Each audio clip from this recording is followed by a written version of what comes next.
നീണ്ടകര ജംഗ്ഷനിൽ നടപ്പാത നിർമ്മിക്കാൻ ഹൈക്കോടതി ഉത്തരവ് നൽകിയതായി നടപ്പാത സമരസമിതി ഭാരവാഹികൾ അറിയിച്ചു.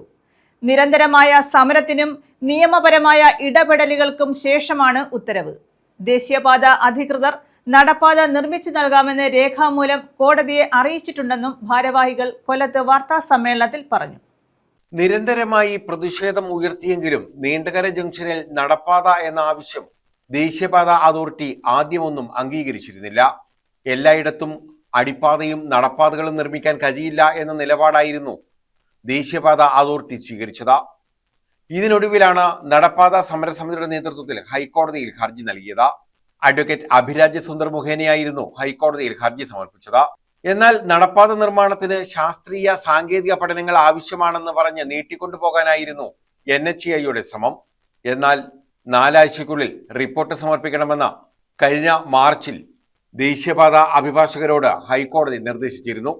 ഇതിന്റെ അടിസ്ഥാനത്തിലാണ് ഏപ്രിൽ മെയ് മാസങ്ങളിൽ വേനലവധിക്ക് ശേഷം കഴിഞ്ഞ 15-ന് നടന്ന സിറ്റിംഗിൽ ശാസ്ത്രീയ സാങ്കേതിക പഠനത്തിന്റെ അടിസ്ഥാനത്തിലും പൊതുജനങ്ങളുടെ ആവശ്യം പരിഗണിച്ചും നീണ്ടകരയിൽ നടപ്പാത നിർമ്മിച്ചു നൽകാമെന്ന് NHAI അഭിഭാഷകർ രേഖാമൂലം ഹൈക്കോടതിയെ അറിയിച്ചതെന്ന് സമരസമിതി രക്ഷാധികാരി മുൻ MLA doctor Sujith Vijayan Pillai, advocate Abhiraj Sundar, Antony Christopher, Francis Xavier, Shanmukhadas, Yesudasan Joseph, Xavier S, Edwin Elias എന്നിവർ അറിയിച്ചു.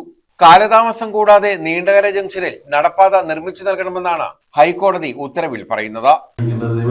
ഒരു വർഷം മുമ്പ് അന്ന് നമ്മൾ ഇതേപോലെ ഒരു പത്രസമ്മേളനം അതായത് സമരം തുടങ്ങാൻ പോവുകയാണ് എന്ന് അറിയിക്കുന്ന രീതിയിൽ പ്രസ്താവന നടത്തിയിരുന്നു. ഇന്ന് അതേ സ്ഥലത്ത് തന്നെ സമരം അവസാനിപ്പിക്കുന്നു എന്ന രീതിയിൽ ഒരു സമ്മേളനം നടത്താൻ സാധിച്ചതിലുള്ള സന്തോഷമാണ് അറിയിക്കുന്നത്.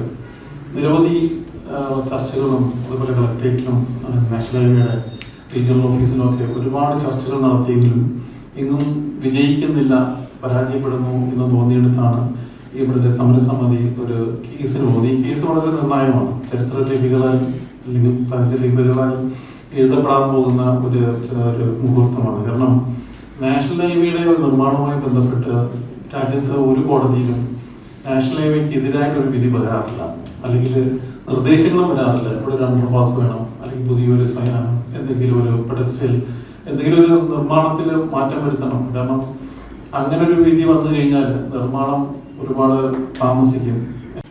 ഇന്ത്യയിലെ ഏറ്റവും വലിയ ഹാർബർ, ഏഷ്യയിലെ 2ാമത്തെ ഏറ്റവും വലിയ ഹാർബർ, ഏകദേശം 5000-ഓളം ആളുകൾ ദിവസം തോറും നടന്നു പൊയ്ക്കൊണ്ടിരിക്കുന്ന സ്ഥലമാണ്. ഹാർബറിലേക്ക് മീൻ വാങ്ങുന്നതിലേക്ക് വരുന്നത് കൂടുതലും പ്രായമായ സ്ത്രീകളായിരിക്കും. ഇവർ കൂടുതലും ഈ തലച്ചുമടായിരിക്കും മത്സ്യം വാങ്ങി വരുന്നത്.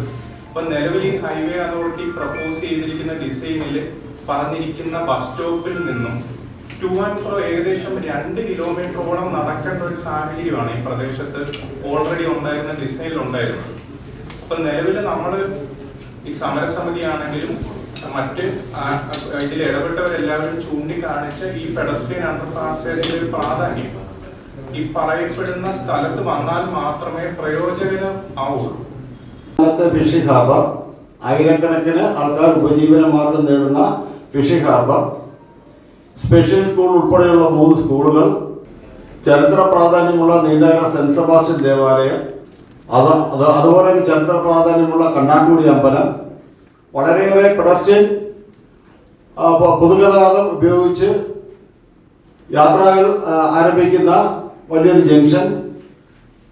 അങ്ങനെ അനുദിനം ഏകദേശം 5000 മുതൽ 8000 പേർ റോഡ് ക്രോസ് ചെയ്യേണ്ട ഒരു ജംഗ്ഷനിൽ അടിപ്പാത വേണമെന്നുള്ള ആവശ്യം 2022 മുതൽ നീണ്ടകരയിലെ വിവിധ സംഘടനകൾ ആവശ്യപ്പെട്ടിരുന്നു.